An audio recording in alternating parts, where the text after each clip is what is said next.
नमस्कार, स्वागत है आपका। और कमोडिटीज में टॉप हेडलाइन यहां पर कच्चे तेल में बनती हुई, क्योंकि यहाँ पर बात की जा रही है कि ट्रंप रशिया पे बहुत जोरदार टैरिफ्स लगा सकते हैं। ईरान के ऊपर यहां पर अटैक करने की बात है। वेनेजुएला में यहां पर कंसर्न्स हैं और ओपेक एंड एलाइज 3 अप्रैल को क्या करते हैं, इन सब के चलते हमने कच्चे तेल में सपोर्ट बनता हुआ देखा है। साथ ही बात करेंगे यहाँ पर सोने की, जो ऑल टाइम हाई से थोड़ा फिसला है। आज रेसिप्रोकल टैरिफ्स यूएस अनाउंस करेगा और उससे पहले बाजार हमने थोड़ा सा थमता हुआ, थोड़ा सा पॉज लेता हुआ देखा है। वॉल्यूम्स भी एशियन मार्केट्स में एज ऑफ नाउ कमज़ोर हैं, लेकिन यूरोप मार्केट्स में यूएस की शुरुआत शाम को कैसे होती है वो देखना काफ़ी इंटरेस्टिंग होगा उन टैरिफ्स के आने से पहले। साथ ही बात करेंगे हल्दी की, जहां पर कल जोरदार तेजी के बाद आज किस तरह के ट्रेंड्स देखने को मिल सकते हैं, इस पर करेंगे चर्चा। हमारे साथ इन सब के लिए जुड़ रहे हैं energy expert Narendra Taneja, HDFC securities के हेड कमोडिटीज अनुज गुप्ता, और ब्रेक के बाद हम बात करेंगे world gold council CEO India Sachin Jain से। लेकिन सबसे पहले कच्चे तेल पर एक नज़र डालते हैं, क्योंकि काफ़ी सारी खबरें यहाँ पर आती हुई नजर आई हैं। तनेजा जी, शुक्रिया साथ जोड़ने के लिए। ऑफकोर्स बाजार बहुत कुछ वॉच कर रहा है। टैरिफ्स की अनाउंसमेंट है आज, अप्रैल 3 को ओपेक एंड एलाइज की मीटिंग है। लेकिन उन सबसे पहले जिस तरह की स्टेटमेंट्स हमने यूएस प्रेसिडेंट को रशियन ऑयल के ऊपर डालते हुए देखी हैं, आप कैसे रीड करते हैं उसको? नहीं, देखिए, बहुत कुछ हो रहा है जी। वक्तव्य इस तरीके से आ रहे हैं, टैरिफ को लेके आ रहे हैं। ये उन्होंने पहले ही कहा है कि भाई टैरिफ जो है उस जो कंट्री रशिया से डील ऑयल कर ले रहे हैं उस पर टैरिफ लगाया जाएगा। और भी वक्तव्य आए हैं, और कुल मिलाकर के जिस तरह की उम्मीद हो रही थी यूक्रेन को लेकर के कि आगे प्रगति होगी शांति वार्ता में, तो उसमें भी गति जो है वो काफी ठीक नहीं है, धीमी है। तो लेकिन यह कि बाजार इसको लेकर के चिंतित है। हालांकि इतना जरूर है, अमेरिकी राष्ट्रपति भी जानते हैं कि अगर वास्तव में कोई और सैंक्शंस लगाते हैं और रूसी तेल जो है उसका अंतर्राष्ट्रीय सप्लाई सिस्टम है उसमें आने में कमी हो जाती है या बहुत भारी कमी हो जाती है, तो फिर तो कीमती तेल के ऊपर जाना निश्चित है। और उसका सबसे पहले जो नुकसान होता है वो स्वयं अमेरिका को होता है। अगर वो उस पर टैरिफ लगाते हैं पेट्रोलियम प्रोडक्ट्स पर दुनिया भर से, या कच्चा तेल जो लेते हैं सिर्फ इसलिए कि वो रूस से लेन देन करते हैं, तो भी उसकी कीमत जो है तेल की फिर बढ़ना निश्चित है।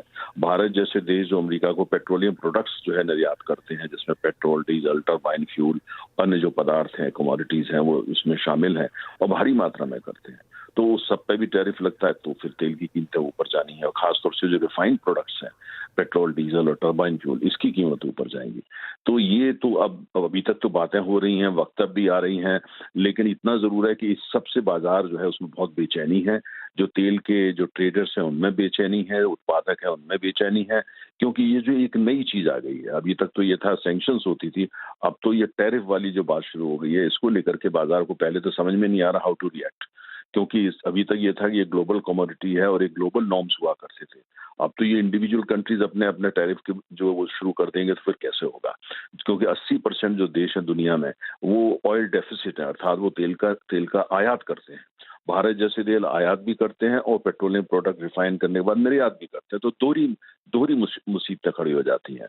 तो अभी जो इसको लेकर के बाजार में बहुत तनाव, अनिश्चितता, और इसकी वजह है कि आप देख रहे हैं जो कीमत में हो रहा है। लेकिन अगर ये थोड़ा बहुत भी नॉर्मल होता है और अमेरिकी राष्ट्रपति नहीं चाहते कि तेल की कीमत ऊपर हो, तो फिर $70, $72 इसी के आसपास होनी चाहिए।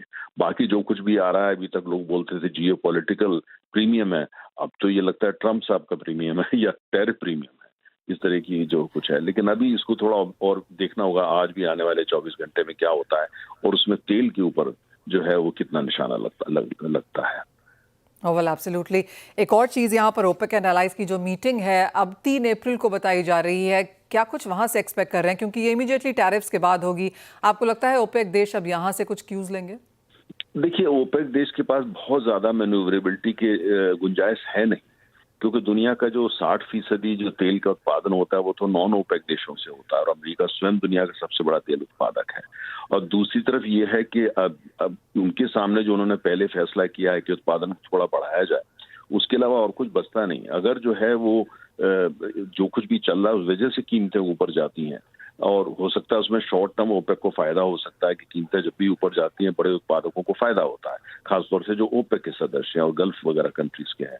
लेकिन कोई लॉन्ग टर्म में उनको भी नुकसान होता है। तो मुझे ऐसा लगता है कि कोई बहुत बड़ा फैसला नहीं होगा, मीटिंग में रिव्यू ही किया जाएगा और साथ में देखा जाएगा कि वो क्या बातचीत कर सकते हैं, और खासतौर से जो ओपेक प्लस है जिसमें रशिया मुख्य देश है, उनके साथ हो सकता है कुछ और बातचीत हो, संवाद हो। लेकिन कुल मिलाकर के सबकी कोशिश इस समय ये है कि ये सारा कुछ जो हो रहा है इससे तेल जो है वंचित रहे, तेल इससे बाहर रहे, कोई नई सैंक्शंस ना लगे, या तेल को लेकर के कोई जो है, क्योंकि तेल एक ऐसी चीज है जब उसकी कीमत बढ़ती है, जो टैरिफ लगाता है, जो सैंक्शन लगाता है, सबसे पहले उसका खुद का नुकसान होता है।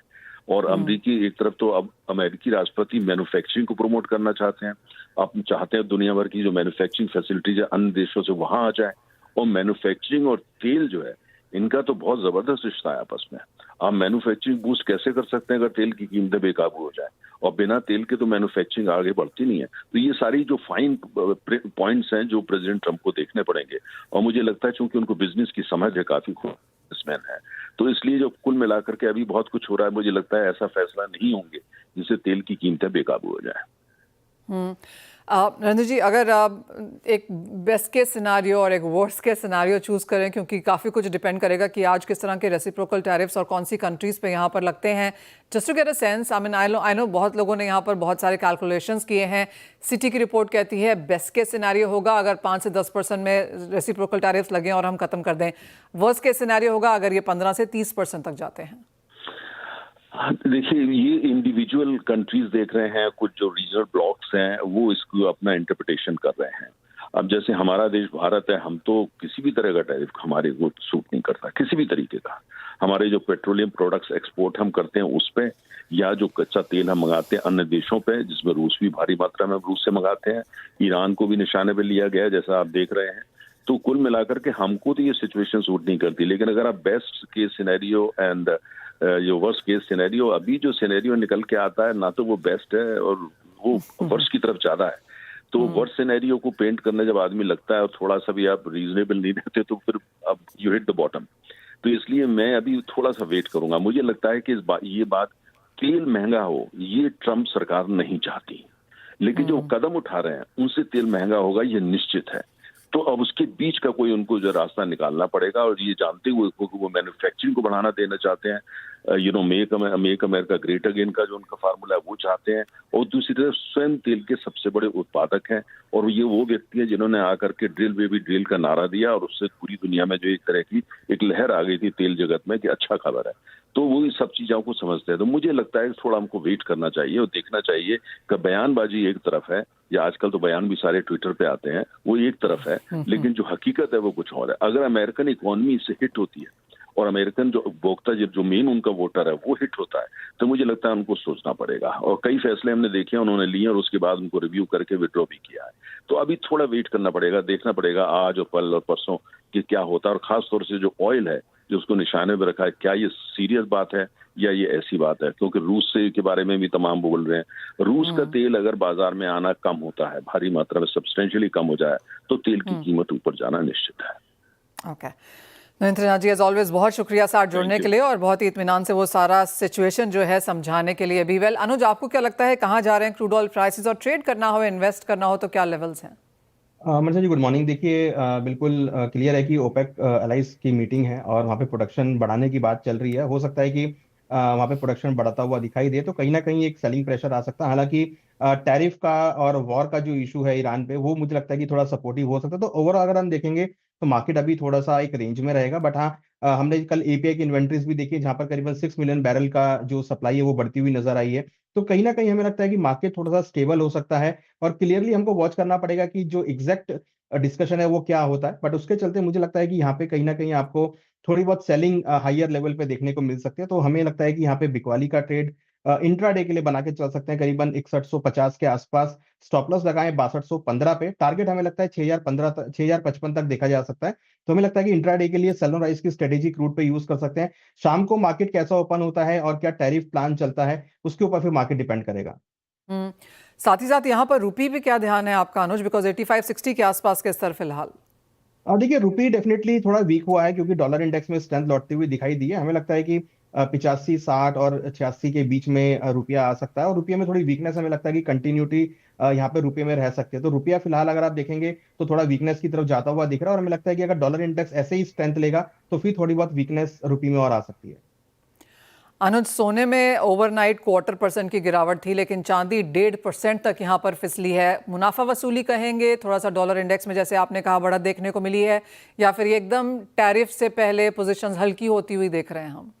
देखिए डेफिनेटली मुझे लग रहा है कि एक प्रॉफिट बुकिंग लग रहा है यहाँ पे, क्योंकि गोल्ड में कल अच्छी खासी रैली देखी थी और सिल्वर में भी कल हमने एक अच्छी रैली के बाद एक प्रॉफिट बुकिंग आता हुआ देखा। मुझे लगता है कि अभी फिलहाल मार्केट थोड़ा सा स्टेबल होगा, प्रॉफिट बुकिंग होगी, और कहीं ना कहीं जरूर मार्केट ये देखना चाहेगा कि ट्रम्प साहब की तरफ से एक टैरिफ प्लान क्या आता है, या खाली बयानबाजी रहती है या एक्चुअल में टैरिफ लगते हैं। तो उसके बाद मुझे लगता है कि मार्केट में नया डायरेक्शन आएगा। फिलहाल तब तक हमें लगता है कि मार्केट में जो चल रहा है यहाँ पर एक प्रॉफिट बुकिंग आ सकती है, और अगर किसी को ट्रेड लेना है तो हमें लगता है कि बिकवाली का ट्रेड लेना चाहिए। अगर पर्टिकुलर सिल्वर में देखें तो थोड़ा सिल्वर हमें यहाँ पे थोड़ा सा वीक लग रहा है इंट्राडे के लिए।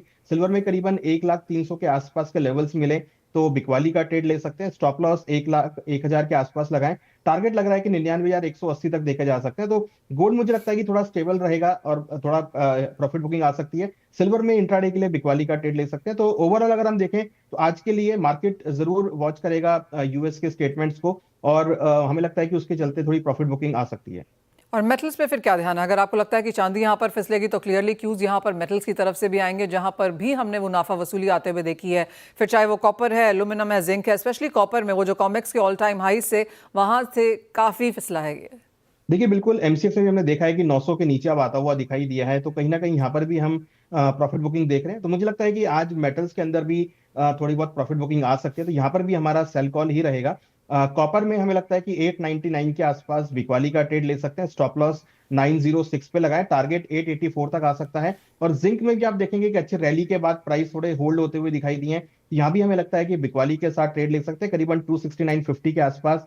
स्टॉप लॉस 271.80 पे लगाएं, टारगेट 265.50 तक आ सकता है। तो ओवरऑल अगर आप देखेंगे तो आज प्रीशियस मेटल और इंडस्ट्रियल मेटल दोनों में ही हमें लगता है कि प्रॉफिट बुकिंग आ सकती है।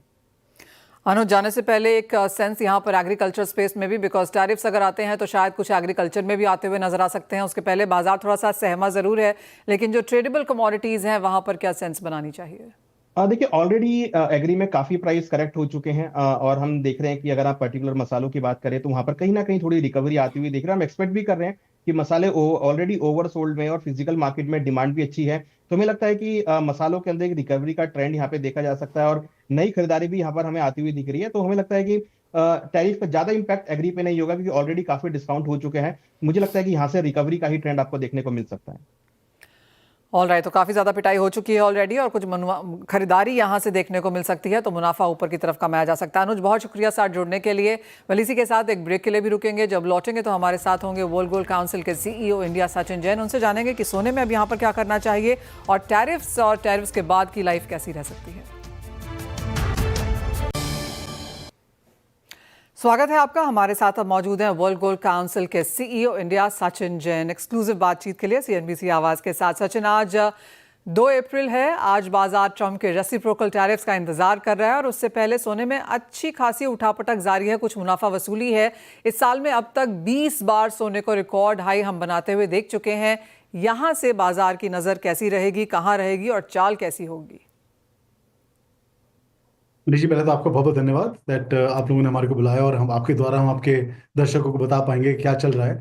जैसे आपने मेंशन किया कि इस साल के अंदर 20 हम लोगों ने ऑल टाइम हाइज हम लोग देख चुके हैं ऑलरेडी। 19% जो 1 जनवरी से आज तक रेट का प्रोग्रेस हमने देखा है गोल्ड में। तो गोल्ड क्लियरली एक एसेट क्लास के रूपांतर बहुत अच्छा परफॉर्म कर रही है। इसके जो मेन स्तंभ हैं, जो पिलर हैं, ऑफ कोर्स हमने जियोपॉलिटिक्स का एक रेफरेंस रहता है, एक सेंट्रल बाइंग का रेफरेंस रहता है, एक जैसे आज के डेट में हम देख रहे हैं कि आपके स्टॉक मार्केट में वॉलेटिलिटी है। सो इन सारे जरियों को देख के काफी एक जो long term, mid to long term एक आउटलुक गोल्ड का बहुत स्ट्रांग है। लेकिन अब शॉर्ट टर्म में जैसे आपने मेंशन किया कि आज बड़ी एक एंटिसिपेशन है कि क्या आउटकम रहेगा टैरिफ का, लेकिन एक जो एक स्तंभ है फॉर जो लॉन्ग टर्म, जो पिलर्स हैं वो स्ट्रांग है। स्ट्रॉन्ग तो हैं सचिन, लेकिन कई लोग अब मानते हैं, specially global banks and brokerages, की यहाँ से भी हम रिकॉर्ड हाइज बना सकते हैं। हम 3500 बैंक ऑफ अमेरिका से सुन रहे हैं, $45 पर आउंस, $4500 एन आउंस की एक्सपेक्टेशन गोल्डमैन सैक्स ने जताई है। अगर एक्सट्रीम सिचुएशन यहाँ पर देखें, आप कैसे देखते हैं इन सब नंबर्स को?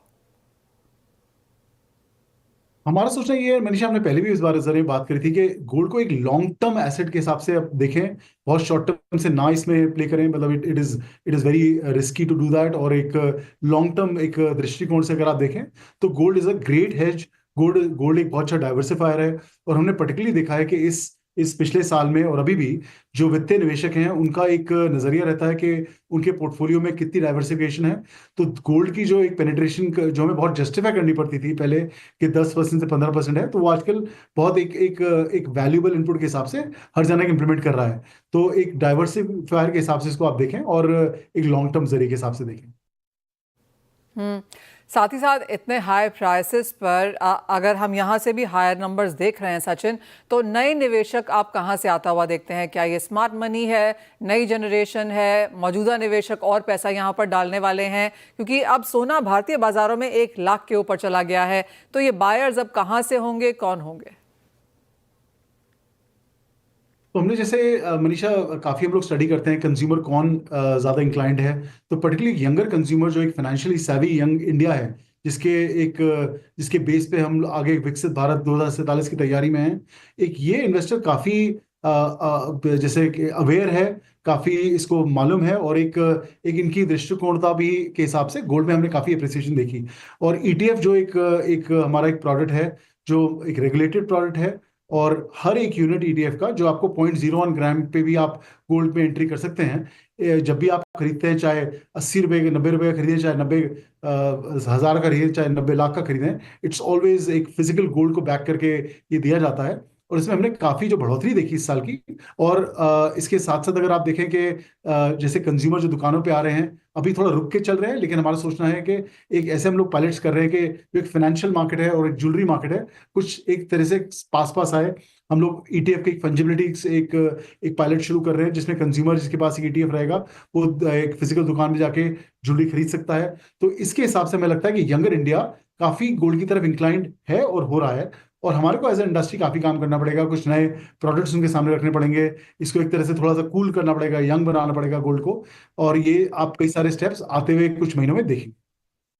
ऑल राइट, इसका इंतजार रहेगा। काफ़ी इंटरेस्टिंगली जैसे आपने कहा कि जिनके पास ईटीएफ है वो इसको फिजिकल में कन्वर्ट कर सकते हैं, ज्वेलर्स के पास जाकर इसका पायलट शुरू होने वाला है। साथ ही साथ टैरिफ के कारण जिस तरह की चिंताएं बढ़ती हुई नजर आई हैं, माना जा रहा है अमेरिका रिसेशन की तरफ जा रहा है। जिस तरह से हमने गोल्डमैन सैक्स की रिपोर्ट देखी कि 35% प्रोबेबिलिटी है कि यूएस रिसेशन में जा सकता है। वहीं इन्फ्लेशन बढ़ते हुए नजर आई है, स्टैगफ्लेशन की चिंताएं यहाँ पर हैं।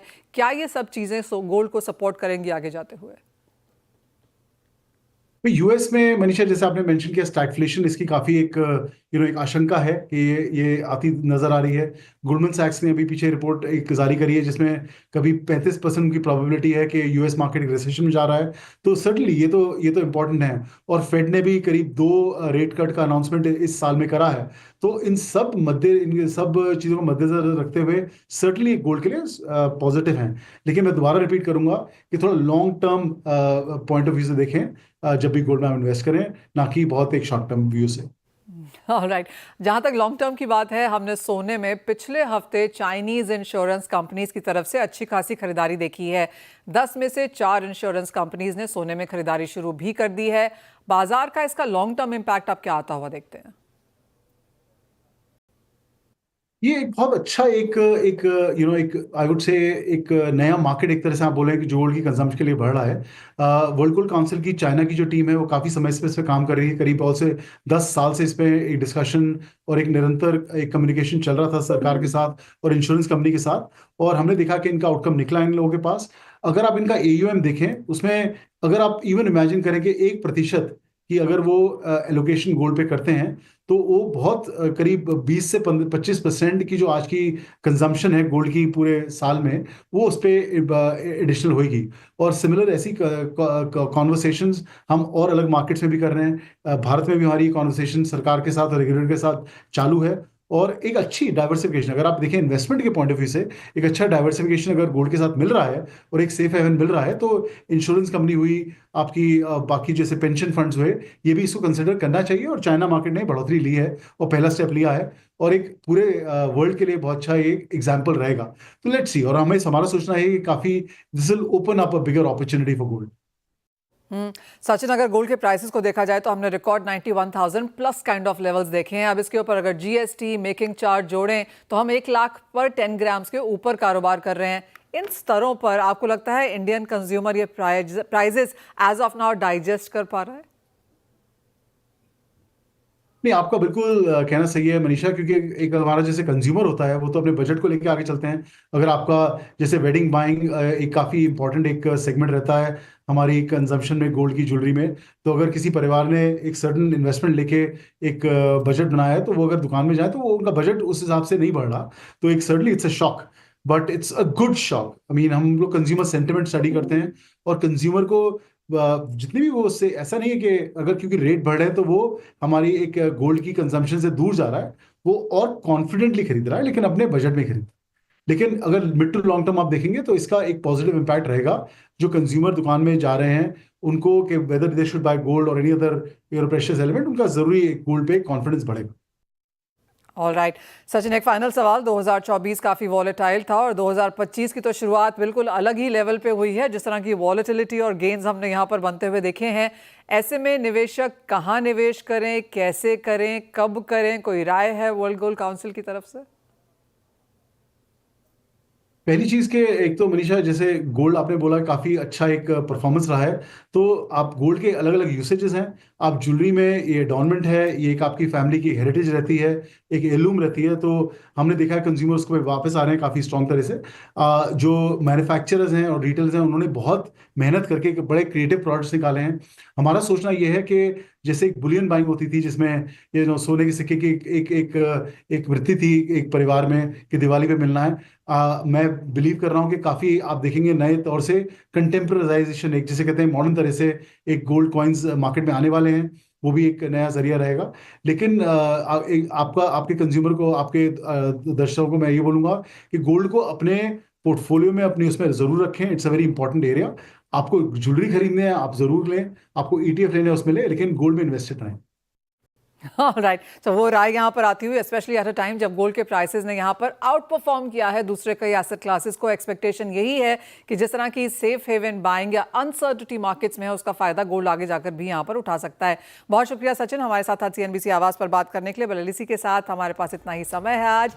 एक ब्रेक के लिए रुकेंगे, जब लौटेंगे तो बात करेंगे इक्विटीज पर।